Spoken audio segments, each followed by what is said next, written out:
Então, bom dia, pessoal. Esse vídeo de hoje vai ser uma aula de revisão sobre derivação, né, os conceitos que a gente viu de derivação, regra da cadeia, máximos e mínimos, e algumas aplicações no final. Tá? Então, a ideia, a proposta hoje é, ao mesmo tempo em que a gente revisa conceitos, a gente também tenta, agora que a gente já viu o conteúdo, já estudou a matéria, então aproveitar essa oportunidade de revisão para, ao mesmo tempo em que revisar, tentar dar uma visão mais unificada, mais global das coisas. Ou seja, a gente estudou derivada parcial, depois estudou vetor gradiente, depois estudou derivada direcional, depois estudou regra da cadeia, máximos e mínimos, multiplicadores de Lagrange e tal. Então, são vários conceitos que são vistos, né? E aí a gente vai tentar, na aula de hoje, vamos ver se a gente consegue, né? Meio que amarrar essas ideias todas e colocar isso como parte de todos os pedaços de uma mesma ideia, e a ideia principal que forma uma coerência em todo esse conceito, né, de derivação e todas as suas aplicações, tá? Essa é o que a gente vai tentar seguir aqui, ao mesmo tempo em que faz uma revisão, né? Deixa eu compartilhar a tela aqui, que eu não estava compartilhando, né? Tá. Ok, então... Ó, aí. Tá aqui, né? Então, assim, como eu disse, a ideia é uma revisão ao mesmo tempo em que a gente faz uma unificação, né? Ou seja, pegar todas as ideias que foram vistas de derivada e tentar colocar elas de uma maneira organizada. Não que isso já não tenha sido feito, a gente já não está seguindo uma direção no curso inteiro, né? Mas é um momento para a gente parar e pensar e ver de que forma todas essas ideias que a gente viu se encaixam num mesmo eixo principal, né? Que é o conceito fundamental de derivação, tá? Então, a ideia que a gente propõe para abordar a derivação é a da aproximação linear, tá? Tá aqui a aproximação linear, certo? Então, a gente, digamos assim, essencialmente, o conceito de derivada é o conceito de aproximação linear, tá? Essa é a nossa abordagem. Tá? Deixa eu sublinhar aqui a aproximação linear, ok?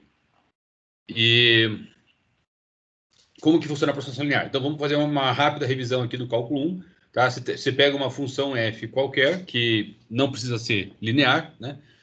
E aí você escreve ela como sendo um polinômio mais um resto aqui, né? Não vamos entrar nos detalhes técnicos, e a ideia, vamos discutir a ideia. Qual é a ideia central aqui? É você achar um polinômio de grau 1, tá? Por isso que chama linear, porque esse polinômio tem grau 1, que serve como a melhor aproximação para a função. Ou seja, é o polinômio de grau 1 que a diferença entre ele e a função é a melhor possível próximo de um ponto x0. Então, você escolhe um ponto x0 e faz a melhor aproximação da função por um polinômio de grau 1, linear, próximo daquele ponto x0. Tá? Alguns comentários aqui. É o seguinte, o ΔX, né, ele é o x menos x0. Né? ΔX é x menos x0. Primeiro comentário. Que aqui a gente também chamou de H, né? H igual a ΔX ali embaixo. Tá? O segundo comentário é que, ou seja, essencialmente aqui, o ΔX e o x são a mesma coisa. Qual é a diferença? A diferença é que, quando você escreve ΔX, é porque você escolheu um ponto x0 para ser o teu valor inicial, né? Ou seja, o instante inicial em relação ao qual você está trabalhando, e o ΔX é o quanto o valor da variável x variou em relação àquele valor fixado inicial, tá? É claro que você vai, em diferentes momentos, poder fixar diferentes valores iniciais. Você vai fazer diferentes escolhas de valores iniciais, e isso é até importante para a gente, né? Tá? Justamente porque você vai precisar fazer a aproximação linear em cada ponto. Mas vamos ter uma conversa aqui um pouco mais informal em termos de ideias, né? A gente está querendo discutir a ideia. Qual é a ideia da derivada como aproximação linear? Então, aqui eu tenho um polinômio de grau 1, que é o que melhor aproxima a minha função. Tá? Então, quando você fala que ΔX basicamente é o quanto o x varia em relação a um valor inicial que você escolheu, então você pode dizer basicamente que o ΔX é igual ao x, tá? Entre aspas, isso, tá, pessoal? Isso aqui é uma ideia assim, moralmente falando, sem se preocupar tanto com o rigor nesse momento, vamos dizer que o ΔX é o X, tá? A única questão que está o único ponto que está em questão aqui é que você, a cada momento, faz uma escolha de valor inicial para o X. Se você permitir discutir a ideia, né, igualando essas duas coisas, então você vai transformar essa igualdade que está aqui num polinômio, né? Na verdade, aqui já é um polinômio, mas a gente quer poder visualizar bem isso, tá? Então, esse f de x0 é o valor da função f no ponto, eu vou chamar de b, tá? E o f' de x0, que é a derivada, eu vou chamar de a, e aí o ΔX é o x, né? Nessa nossa discussão informal aqui, entre aspas, né? Tá? O ΔX é o próprio x. Então, isso aqui é um polinômio de grau 1, que é a melhor aproximação para a função f. Ok? Como assim melhor aproximação? Né? Como você pode transformar isso em algo rigoroso matemático? Então, na aula que a gente falou sobre isso, a gente discutiu um pouco essa ideia desse limite aqui, né? Do resto sobre o ΔX, né?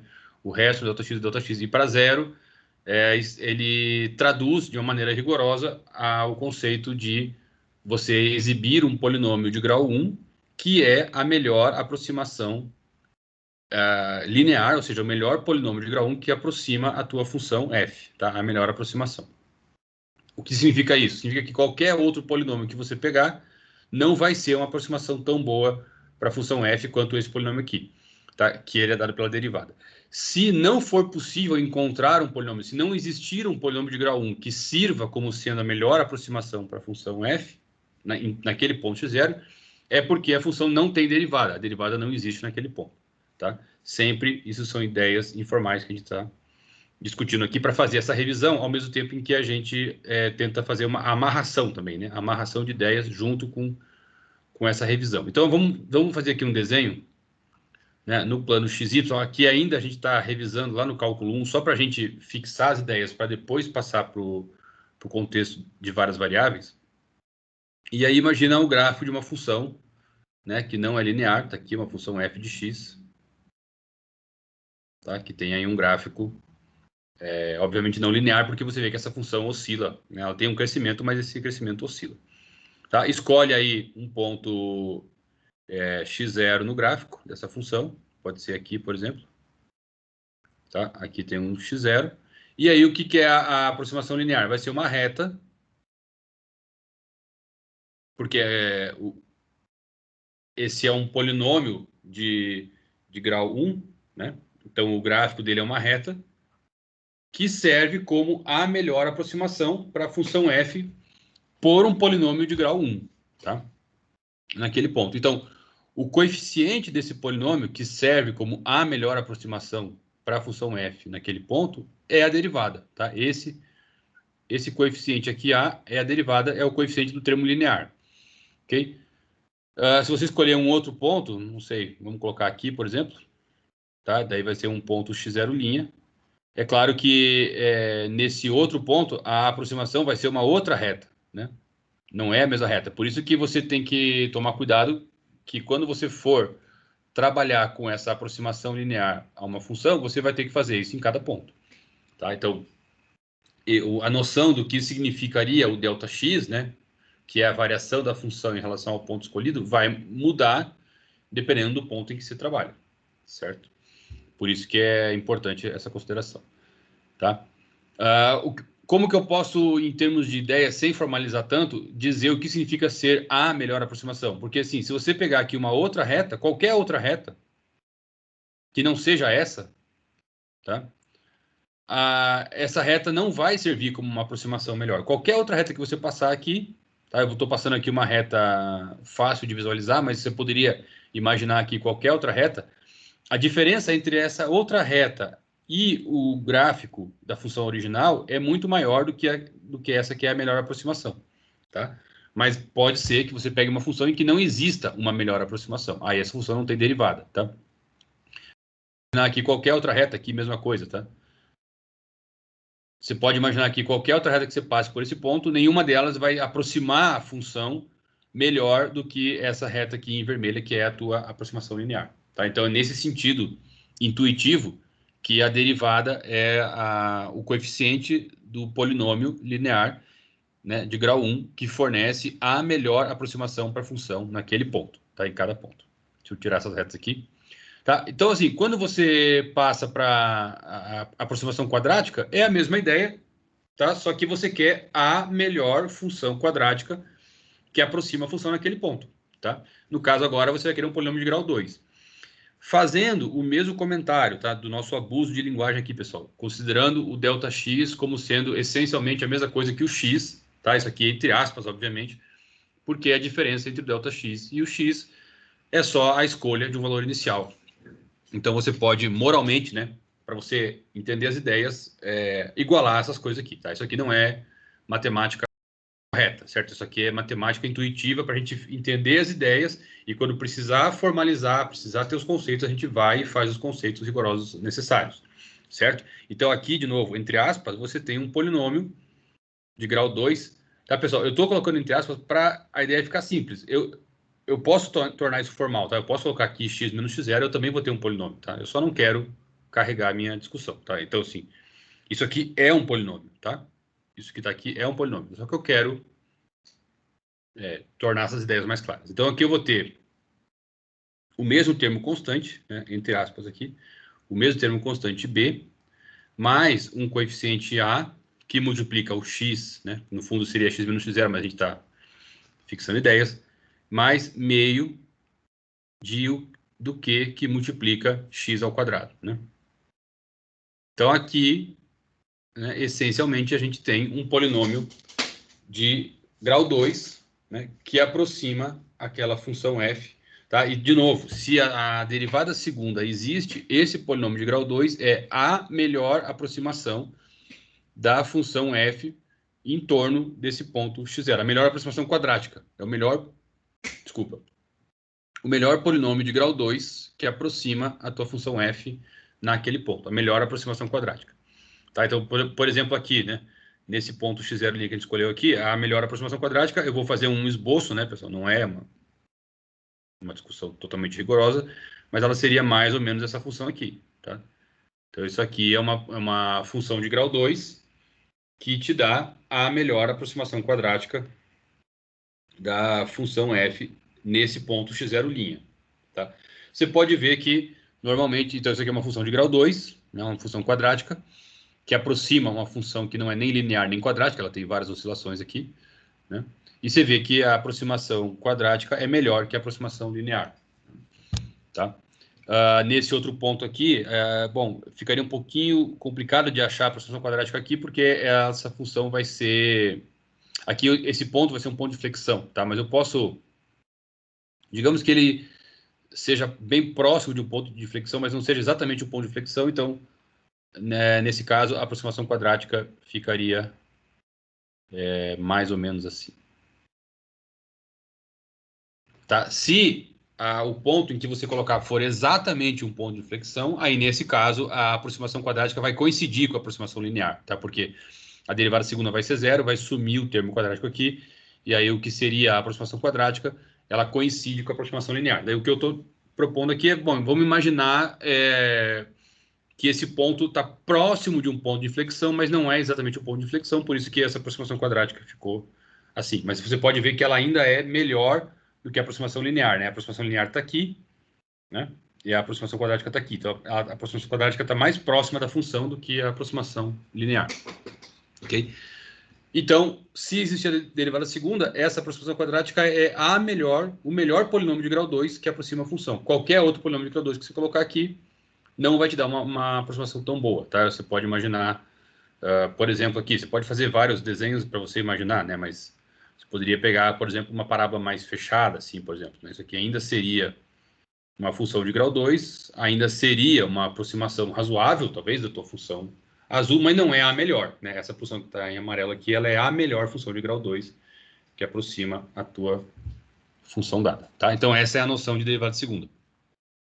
É a melhor polinômio de grau 2 que aproxima a função.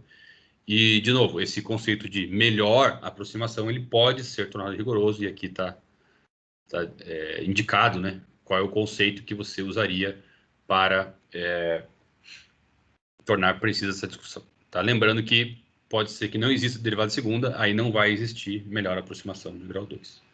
Certo? Então, ok, isso foi uma revisão do lado do cálculo 1, rápida, da noção de derivação, enfatizando que derivação é aproximação linear, essencialmente. Tá? Daí, no cálculo 2, funciona muito parecido. Tá? Então, o que você tem aqui é um polinômio de grau 2, certo? Que está aqui. Ele tem um termo constante, que eu vou chamar aqui de B de novo, só para manter a mesma coerência com o que estava em cima, tá? O caso anterior, nenhuma variável.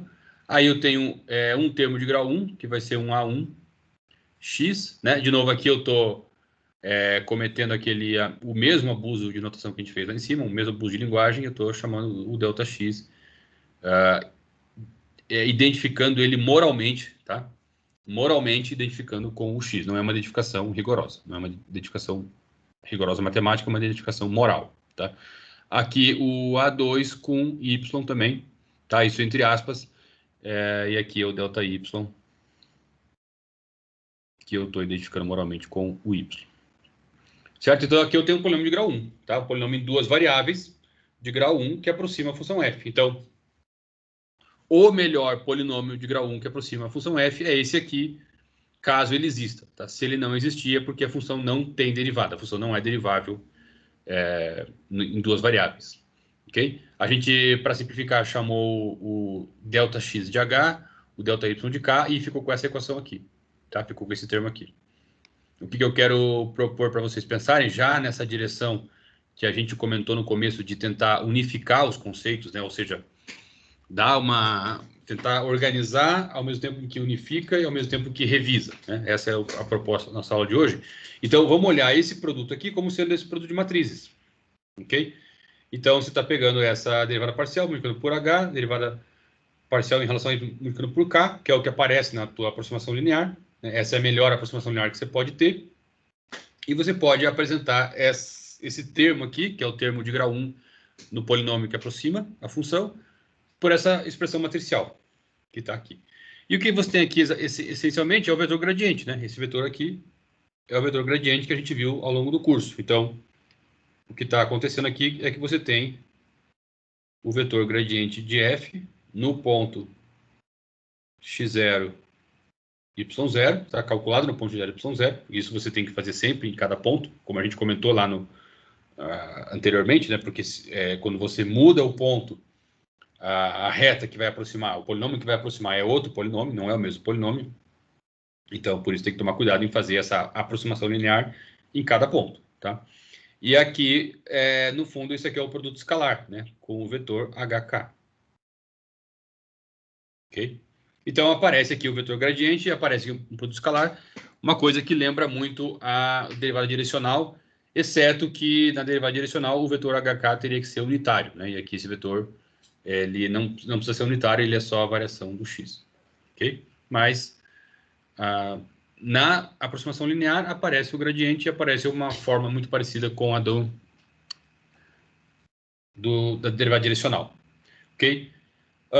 Vamos ver o seguinte agora. Se a gente pegar esse termo aqui e organizar ele, a gente vê a equação do plano tangente. Deixa eu fazer isso rapidinho, né? Porque você está pegando uma função de grau 1 que aproxima a tua função original. Então, o gráfico da função de grau 1 é um plano. Tá? Se a função é um polinômio de grau 1, o gráfico é um plano. Esse polinômio de grau 1 aproxima a tua função. Então, esse plano que aproxima a tua função é o plano tangente. Tá? E aí, com base nessa forma que a gente acabou de escrever aí, a gente tem direto a equação do plano tangente, que eu vou tentar colocar rapidinho aqui, né?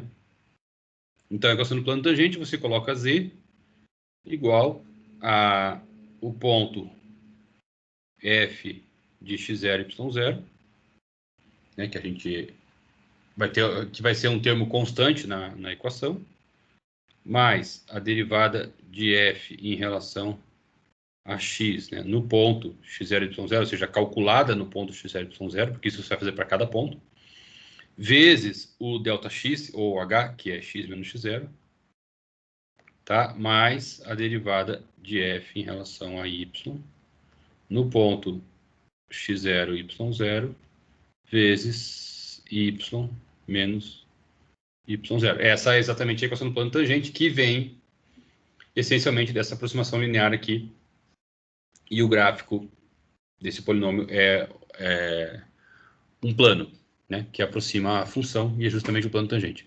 Tá? Então, vou fazer um desenho rapidinho aqui, em 3 coordenadas, em dimensão 3, né, as coordenadas em dimensão 3.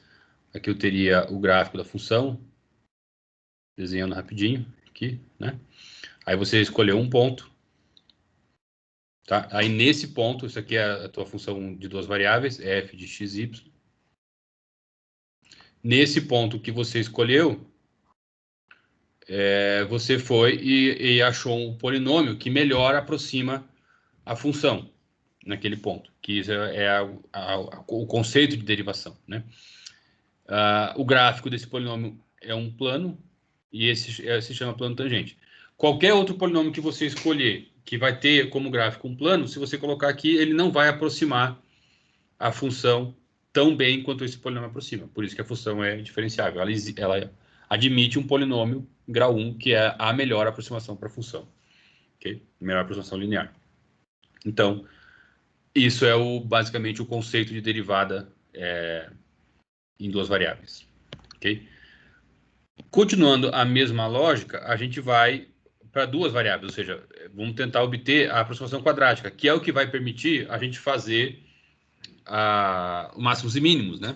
Então, aqui, o que você está vendo aqui é um polinômio de grau 2, tá? Ó, você tem um termo constante, aqui tem um termo linear, que é o mesmo termo que a gente já viu antes, tá? E aqui tem o termo quadrático, tá? Isso aqui é um polinômio de grau 2 que aproxima a tua função. Tem um termo em h ao quadrado, em k ao quadrado e hk, ok? Aí você pode colocar esse 2 em evidência, esse meio em evidência, tá? Por que o meio aparece aqui? Porque quando você vai derivar, né, você quer recuperar a derivada da função original, tá? Você vai derivar o polinômio. E você quer que o resultado dessa derivada seja igual à derivada da função original. Então você precisa colocar esse meio aqui, o meio aqui. Por que não tem o meio aqui? Porque a derivada de xy vai aparecer duas vezes, né? Você tem tanto h e k, quanto k vezes h, aqui aparecendo nesse polinômio, tá? Então ele aparece duas vezes esse termo aqui, então cancela o meio, tá? Quando você coloca o meio em evidência, você fica com essa expressão que está aqui, ok? Que é exatamente esse produto de matrizes, tá? Então, quando a gente abordou ali a derivada como uma aproximação por um polinômio de grau 1, ou seja, uma aproximação de primeira ordem, tá? Quando a gente fala assim, a aproximação de grau 1 quer dizer o melhor polinômio, ou melhor, a aproximação de primeira ordem quer dizer o melhor polinômio de grau 1 que aproxima a tua função. A aproximação de segunda ordem, o melhor polinômio de grau 2 que aproxima a tua função. E a gente pegou essa aproximação de primeira ordem, pegou o termo linear e colocou numa forma matricial, que está aqui. Tá? E agora a gente fez a mesma coisa com o termo quadrático, na aproximação quadrática, na aproximação de segunda ordem. Tá? Encontramos uma matriz e deixamos o termo quadrático na forma matricial. Ok? Aí, o que você faz? Você calcula o determinante dessa matriz, essa matriz chamada hessiana, né? Calcula o determinante. Se ele for maior do que zero, a aproximação quadrática para essa função vai ser um paraboloide com a concavidade voltada para cima ou um paraboloide com a concavidade voltada para baixo.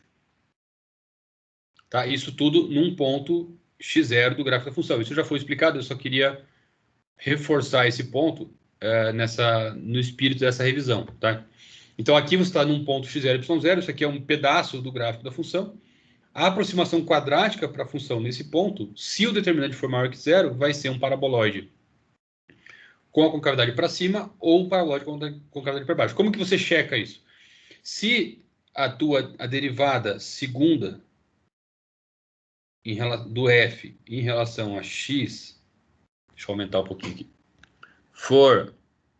se a derivada segunda for positiva, certo? Então, a concavidade está voltada para cima, tá? Nesse paraboloide, ok? E isso significa que o teu ponto é um ponto de mínimo, ok? Porque a derivada segunda ficou positiva, concavidade para cima, o ponto é de mínimo, tá? Tudo isso quando o determinante, esse D aqui é o determinante dessa matriz, né? Quando esse determinante for maior que zero, tá? Se você tiver a derivada segunda de f em relação a x menor que zero, aí você está com a concavidade voltada para baixo, tá? Então aqui é um ponto de máximo. Local, né? Tá? Sempre local. E aqui mínimo. Para discutir máximo ou mínimo global, a gente viu nas aulas, né, que você tem que analisar a fronteira da região onde você está estudando. Eu só estou fazendo uma revisão aqui, no caso do teste da derivada segunda, numa situação local. Ok? Então, o fato desse determinante ser maior que zero significa que a aproximação quadrática à função é um paraboloide com a concavidade para cima ou para baixo. Tá? Se o D é menor do que zero, aí a aproximação quadrática é um hiperboloide e aí você não tem um ponto de máximo nem de mínimo, né? Você tem um ponto de Sela, que não vai ser nem máximo nem mínimo local. É algo assim, o gráfico da função, né? Tá, então esse ponto aqui, ele não vai ser nem máximo nem mínimo, porque tem valores da função que são maiores do que ele, valores menores, é o caso do ponto de Sela, tá? O que significa isso? Tá? Significa que a função quadrática que melhor aproxima a tua função original, né, o polinômio de grau 2, que melhor aproxima a tua função original nesse ponto, é um polinômio da forma, digamos, ax² menos by ao quadrado, tá? Com a e b positivos, certo? Então, isso foi explicado nas aulas também, né? E aí, nesse caso, o ponto não é nem de máximo nem de mínimo, porque é um ponto de Sela, tá? Então, é daí que vem essa aplicação da aproximação quadrática para encontrar máximos e mínimos. Ok? E aí a gente está propondo aqui essa abordagem matricial, tanto para aproximação quadrática quanto para aproximação linear, nessa nossa ideia de fazer uma abordagem unificada. Tá? Agora, vamos ver o que acontece com a regra da cadeia. Tá? Como fica a regra da cadeia numa situação, nessa notação matricial, tá? Que é a nossa abordagem. Então, vamos pegar o caso mais simples possível em duas variáveis. Então, você vai pegar uma função f de xy. Tá? Então, isso quer dizer que o f depende de xy. Certo? Xy são variáveis que influenciam o valor do f. E vamos imaginar que tanto o x quanto o y dependam de uma variável t. Então, eu tenho aqui uma terceira variável da qual o x e y também dependem. Certo? Então, quer dizer que f depende de xy, mas o xy depende de t. Então, como ficaria a derivada, né, em relação a t dessa função f? Isso já foi visto, claro, né? A gente está só revisando a regra da cadeia. Tá? Só que, em termos de matrizes, você vai poder dizer o seguinte: a derivada... Deixa eu ver se eu melhoro a minha caneta aqui. A derivada de f em relação a t, porque se ela depende de x, então ela depende de t, vai ser o produto das matrizes, tá? df, dx, df, dy, vezes as derivadas de x e y. Tá? Então, aqui é dx dt, dy dt.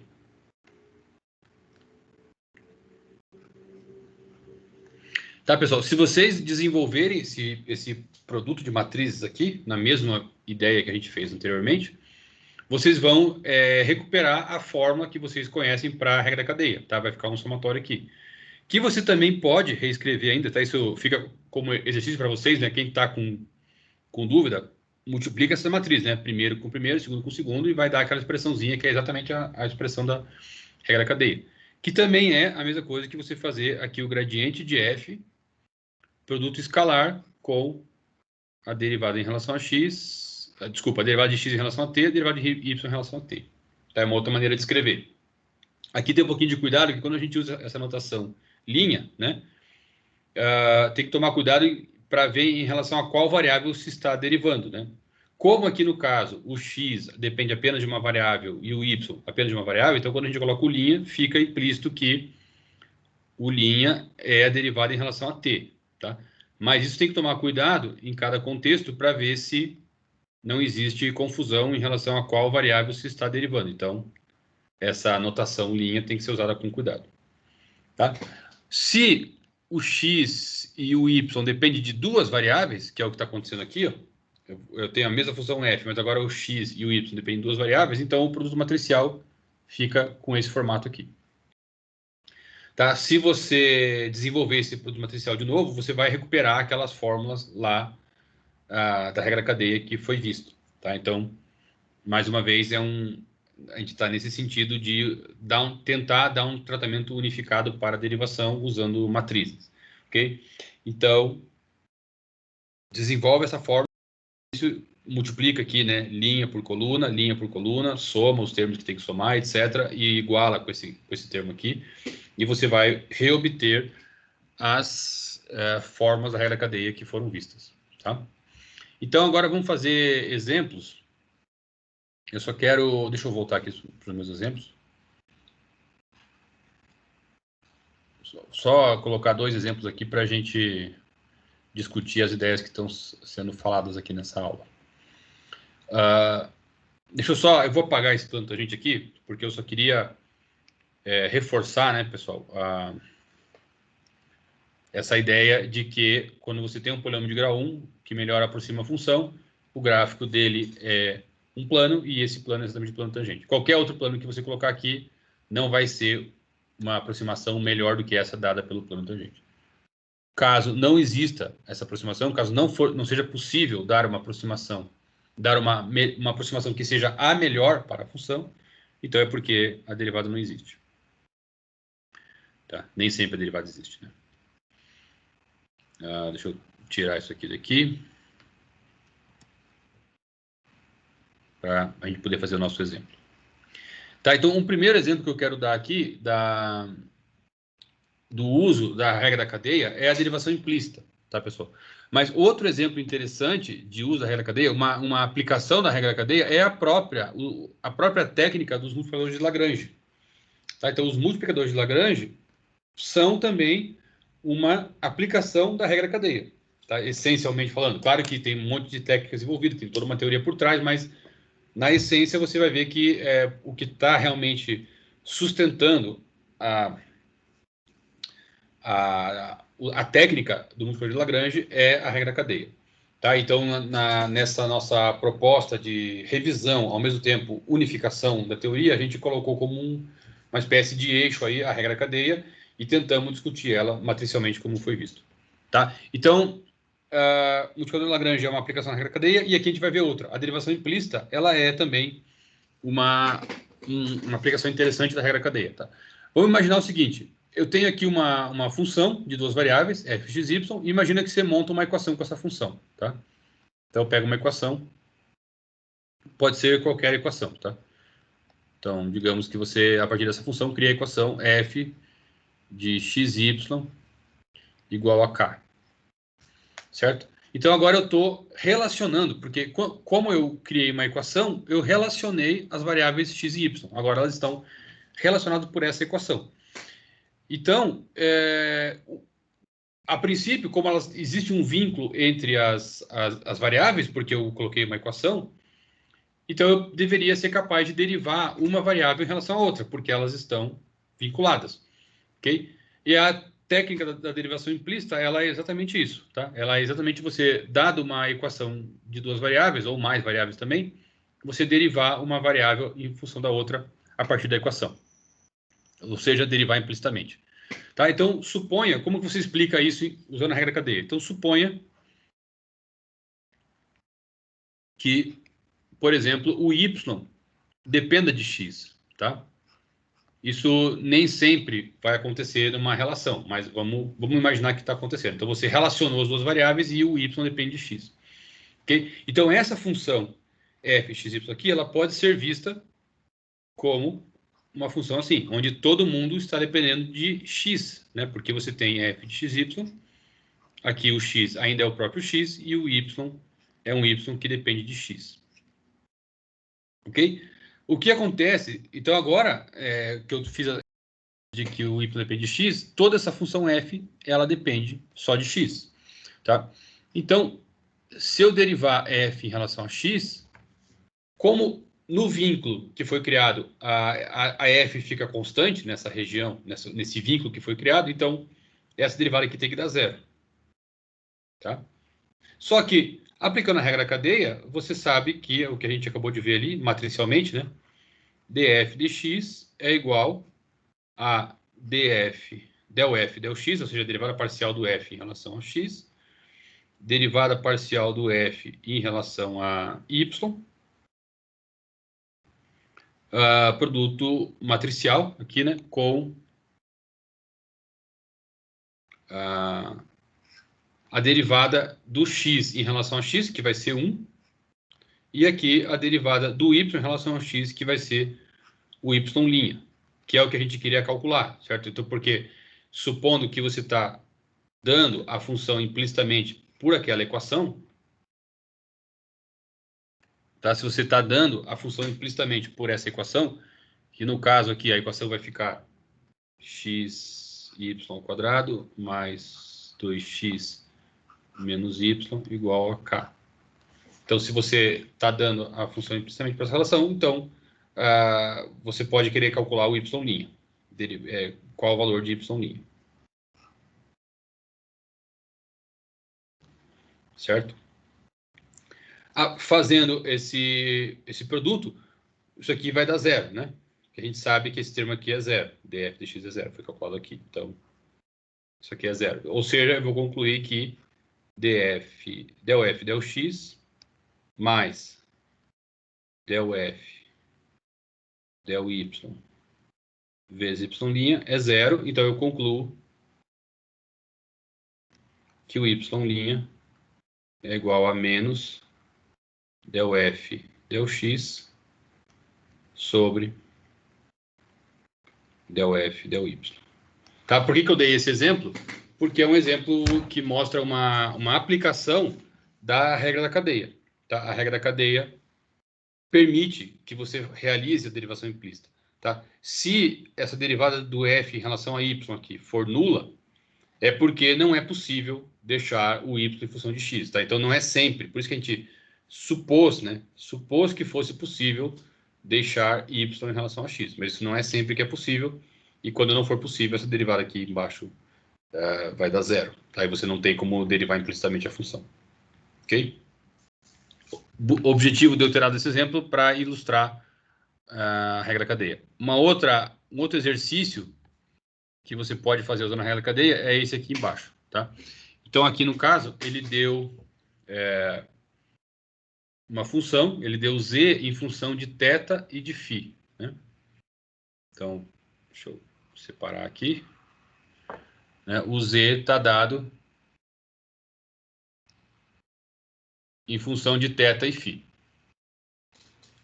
Ok? Aí, ele quer que você derive só em relação a S e em relação a T. Só que o θ e o φ, eles estão dados em função de ST. Tá? Então, como que a gente faz para derivar essa função? Vamos usar aquela matriz que a gente viu. Ok? Cadê a matriz? Acho que ela está bem aqui do lado. Aqui em cima. Né? Sobe um pouquinho. Essa matriz aqui. Tá? A gente vai querer usar essa matriz para encontrar as derivadas que o exercício pediu. Ok? Porque ele deu, no caso lá, a função era z, né? A função está dada em termos de θ e de φ, só que por sua vez o θ e o φ estão dados em função de st, se eu não me engano. Já vamos voltar lá para o exercício para ver. Ok? Então a gente vai usar essa matriz para fazer a derivação. Então vamos lá.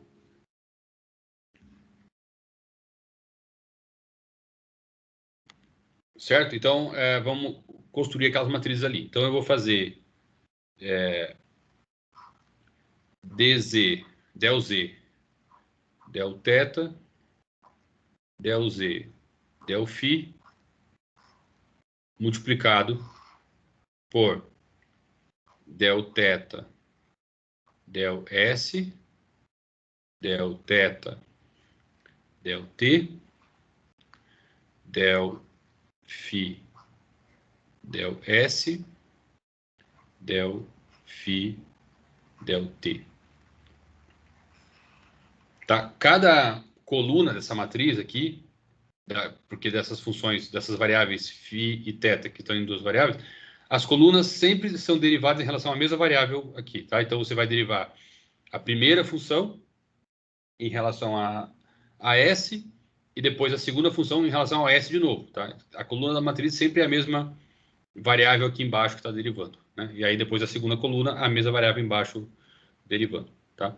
E aí com isso a gente tem a regra cadeia e a gente consegue encontrar as derivadas que foram pedidas, tá? Que é a derivada do Z em relação a S e a derivada do Z em relação a T. Então, vamos escrever aqui.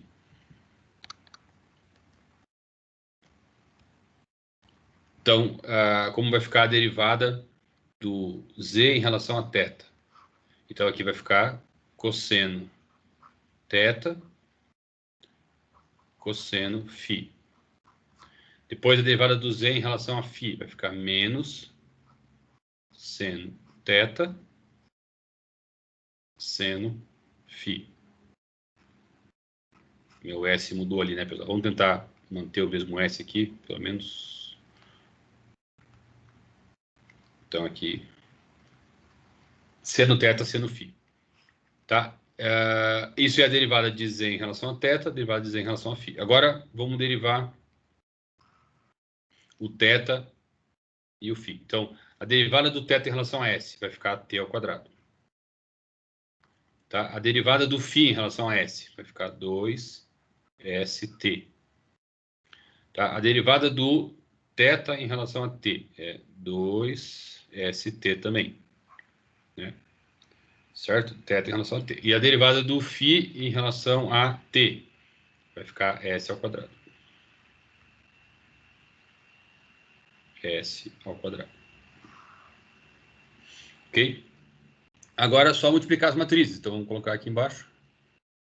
Essa multiplicação de matrizes, eu vou ficar com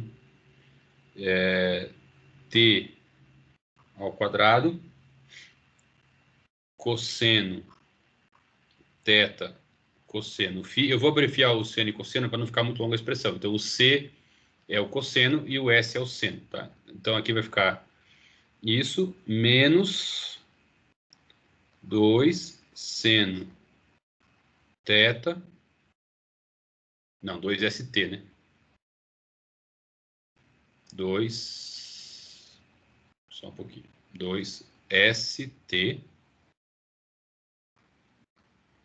seno θ seno φ. Certo? Essa é a primeira parte. E depois eu vou ter, de novo, 2st cosseno θ cosseno φ menos S ao quadrado seno θ seno φ. Ok? E aí, esse primeiro termo aqui é a derivada do Z em relação a S, né? Derivada do Z em relação a S, é aquele primeiro termo ali.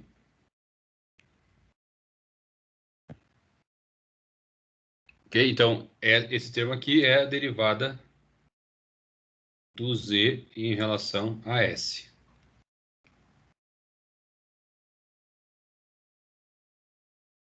E o segundo termo é a derivada do Z em relação a T. Ok? Então, essa forma matricial de apresentar tanto a derivada quanto a regra cadeia, né, ela torna um pouco mais prática o problema, ou mais prático o problema de resolver derivadas parciais pela regra cadeia. Tá? E a gente tentou, antes ali, fazer uma aplicação da regra cadeia com a derivação implícita.